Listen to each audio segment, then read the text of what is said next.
गंगणपते नमो नमः। चौथ व्रत की हार्दिक शुभकामनाएं।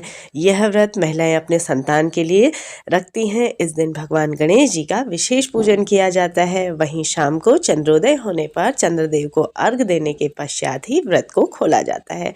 संकट चौथ के दिन इस व्रत को करने से और साथ ही व्रत कथा सुनने से जीवन के समस्त प्रकार के सारी मनोकामनाएं पूर्ण होती है और जीवन सुखमय होता है। चलिए संकट चौथ व्रत कथा यहाँ पे प्रारंभ करते हैं।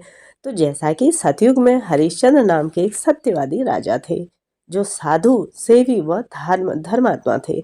उनके राज्य में कोई भी व्यक्ति कभी दुखी नहीं रहता था। वहाँ एक ऋषि शर्मा नामक ब्राह्मण रहते थे। उनका एक पुत्र हुआ और फिर कुछ समय पश्चात ब्राह्मण की मृत्यु हो गई। उस समय ब्राह्मणी ने बहुत दुखी होकर भी अपने पुत्र का पालन पोषण किया और गणेश चौथ का व्रत करने लगी। एक दिन ब्राह्मण का पुत्र भगवान गणेश जी की प्रतिमा को लेकर खेलने के लिए निकल पड़ा। वहाँ एक दुष्ट कुम्हार ने कुम्हार के बालक को आवा में रखकर आग लगा दी। जब बालक घर वापस आया तो ब्राह्मणी बहुत चिंतित हुई और भगवान गणेश जी से अपने पुत्र के लिए प्रार्थना करने लगी। ब्राह्मणी ने कहा, अनाथों के नाथ मेरी रक्षा कीजिए, मैं आपके शरण में आई हूँ। ऐसा कहकर वह पूरी रात्रि विलाप करने लगी। तब प्रातःकाल कुम्हार अपने पके हुए बर्तनों को देखने के लिए पहुंचा। उसने पाया कि बालक वैसा ही है और आवा में जगह तक जल भर आया है। उसे देखकर कुम्हार चिंतित हो गया और उसने राजा के पास जाकर सारी बात बतला दी। तभी कुम्हार ने कहा, महाराज, मुझसे अनर्थ हो गया है और अनर्थ का दंड का मैं तो भोगी हूँ। मुझे मृत्युदंड मिलना चाहिए। मैंने अपनी कन्या के विवाह के लिए बर्तनों का आवा लगाया था, लेकिन बर्तन न पके। तब मुझे एक जानकार ने टोटका बताया कि बालक की बलि देने से आवा पक जाएगा। मैंने उस बालक की बलि लेकिन अब वह बालक खेल रहा है और आवा में जल भराया है। तभी वहाँ ब्राह्मणी आ गई और अपने बालक को उठाकर अपने कलेजे से लगाया। और राजा हरिश्चंद्र ने उस ब्राह्मणी के सवाल किया कि आखिर ऐसा क्या चमत्कार था कि तुम ऐसा कौन सा व्रत तप करती हो, अन्यथा ऐसी कौन सी विधि है जिससे यह चमत्कार संभव हो गया। तब ब्राह्मणी ने उत्तर दिया, महाराज, मुझे कोई विधि नहीं मालूम है और नहीं मैं कोई तप करना जानती हूँ। मैं केवल संकट गणेश नामक चौथ का व्रत करती हूँ। इसी व्रत के प्रभाव से मेरा पुत्र सकुशल है। मान्यता है कि संकट चौथ व्रत के दिन इस कथा का पाठ करने से सभी मनोकामनाएं पूर्ण हो जाती हैं और संतान सुख की भी प्राप्ति होती है। प्रथम कथा कुछ इस प्रकार से थी। चलिए सुनते हैं दूसरी कथा। एक शहर में देवरानी जेठानी रहती थी। जेठानी अमीर थी और देवरानी गरीब थी। देवरानी गणेश जी की भक्त थी। तब देवरानी का पति जंगल में लकड़ी काटकर बेचता और अक्सर बीमार रहता।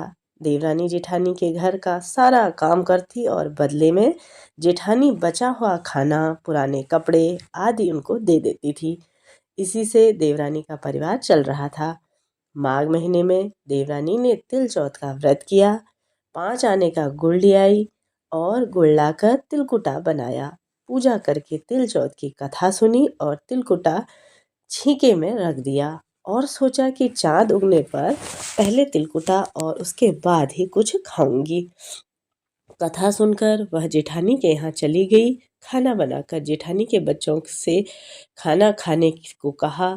तभी बच्चे बोले, माँ ने व्रत रखा है और माँ भूखी है, जब माँ खाएगी तभी हम भी खाएंगे। जेठानी को खाना खाने को कहा तो जेठानी बोली, मैं अकेले नहीं खाऊंगी, जब चाँद निकलेगा तब सब खाएंगे, तभी मैं भी खाऊंगी। जेठानी ने उसे कहा कि आज तो किसी ने भी अभी तक खाना नहीं खाया है, तुम्हें कैसे दे दूँ, तुम सुबह सवेरे ही बचा हुआ खाना ले जाना। तभी देवरानी के घर पर पति बच्चे सब आस लगाए बैठे थे कि आज तो त्योहार है, इसलिए कुछ पकवान आदि खाने को मिलेंगे। परंतु जब बच्चों को पता चला कि आज तो रोटी भी नहीं मिलेगी तो बच्चे रोने लगे। उसके बाद पति को भी बहुत गुस्सा आया। कहने लगा, सारा दिन काम करने पर भी 2 रोटी नहीं ला सकी तो काम क्यों करती हो? पति ने गुस्से में आकर पत्नी को कपड़े धोने के धोले से मार दिया। धोला हाथ से छूट गया और पाटे में मारा। वह बेचारी गणेश जी को याद करते हुए रोते रोते पानी पीकर सो गई। उस दिन गणेश जी देवरानी के सपने में आए और कहने लगे, धोने मारी, पाटे मारी, सो रही है या जाग रही है? वह बोली, कुछ सो रही हूँ, कुछ जाग रही हूँ। गणेश जी बोले, भूख लगी है, कुछ खाने को दे। देवरानी बोली, क्या दूँ, मेरे घर में तो अन्न का एक दाना भी नहीं है। जेठानी बचा कुचा खाना देती थी, आज वह भी नहीं मिला। पूजा का बचा हुआ तिल कुटा छीके में पड़ा है, वही खा लो। तिलकुटा खाने के बाद गणेश जी बोले, धोने मारे पाटे मारी, निपटाई लगी है, कहाँ निपटेगी? वह बोली, यह पड़ा है घर, जहाँ इच्छा हो वहाँ निपट लो। फिर गणेश जी बच्चे की तरह बोले, अब कहाँ पोंछूं? नींद में मग्न देवरानी बहुत गुस्सा आई और बोली, तंग होकर सो बोली, मेरे सर पे पोंछो। और कहाँ पोंछोगे? सुबह जब देवरानी उठी तो यह देखकर हैरान रह गई कि पूरा घर हीरे मोतियों से जगमगा उठा। सिर पर जहाँ विनायक जी पोछनी कर रहे थे, वहाँ हीरे के टीके व बिंदी जगमगा रहे थे। उस दिन देवरानी जेठानी के यहाँ काम करने नहीं गई। बड़ी देर तक राह देखने के बाद जेठानी ने बच्चों को देवरानी को बुलाने के लिए भेजा।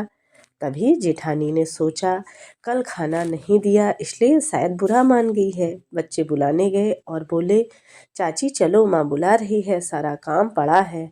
देवरानी ने जवाब दिया, अब उसकी ज़रूरत नहीं है, घर में सब भरपूर है। गणेश जी के आशीष से बच्चों ने घर जाकर माँ को बताया कि चाची का तो पूरा घर हीरे मोतियों से जगमगा रहा है। जेठानी दौड़ती हुई देवरानी के पास आई और पूछा कि यह सब कैसे हो गया। तभी देवरानी ने उसके साथ जो हुआ वह सब कह डाला। तब घर लौटकर जेठानी अपने पति से कहने लगी कि मुझे धोने से पाटे से मारो। उसका पति बोला कि भली मानस, मैंने कभी तुम पर हाथ भी उठाया? तुम्हें धोने और पाटे से कैसे मार सकता हूँ? वह नहीं मानी और जिद करने लगी। मजबूरन पति को उसे मारना पड़ा। इससे ढेर सारा घी डालकर चूरमा बनाया और छीने में रखकर सो गई। रात को चौथ विनायक जी सपने में आए, कहने लगे, भूख लगी है, क्या खाऊं? जेठानी ने कहा, हे गणेश जी महाराज, मेरी देवरानी के यहाँ तो आपने सूखा तिल कुट्टा खाया है, मेरे तो झरके घी का चूरमा बनाकर आपके लिए छीके में रख दिया है। फल और मेवे भी रखे हैं, जो चाहे आप वो खा सकते हैं। बाल स्वरूप गणेश जी बोले, अब निपटे कहाँ? जेठानी बोली, उसके यहाँ तो टूटी फूटी झोपड़ी थी, मेरे यहाँ पे कंचन के महल हैं, जहाँ चाहो वहाँ निपट लो। फिर गणेश जी ने पूछा, अब पोछूं कहाँ? जेठानी बोली, मेरे ललाट पर बड़ी सी बिंदी लगाकर पोछ लो। तब धन की भूखी जेठानी सुबह उठकर देखी, सोचा घर में हीरे जवाहरात भरे होंगे, तो वहाँ देखा तो पूरे घर में गंदगी फैली हुई थी, तेज बदबू आ रही थी और उसके सिर पर भी बहुत सी गंदगी लगी थी। उसने कहा, हे गणेश जी महाराज, यह आपने क्या कर दिया? मुझसे रूठे और देवरानी पर टूटे। जेठानी ने घर की सफाई करने की बहुत कोशिश की, परंतु गंदगी और ज़्यादा फैलने लगी। जेठानी के पति को मालूम चला, वह भी बहुत गुस्सा हुआ और बोला, तेरे पास इतना सब कुछ था, फिर भी तेरा मन नहीं भरा। परेशान होकर चौथ के गणेश जी की मदद से की विनती करने पर गणेश जी ने कहा, देवरानी से जलन के कारण तूने जो किया था वह उसी का फल है। अब तू अपने धन में से आधा उसे दे देगी, तभी यह सब साफ होगा। उसने आधा धन बांट दिया, किंतु मोहरों की एक हांडी चूल्हे के नीचे गाड़ दी। उसने सोचा किसी को पता नहीं चलेगा। अब उसने सब धन को नहीं बांटा।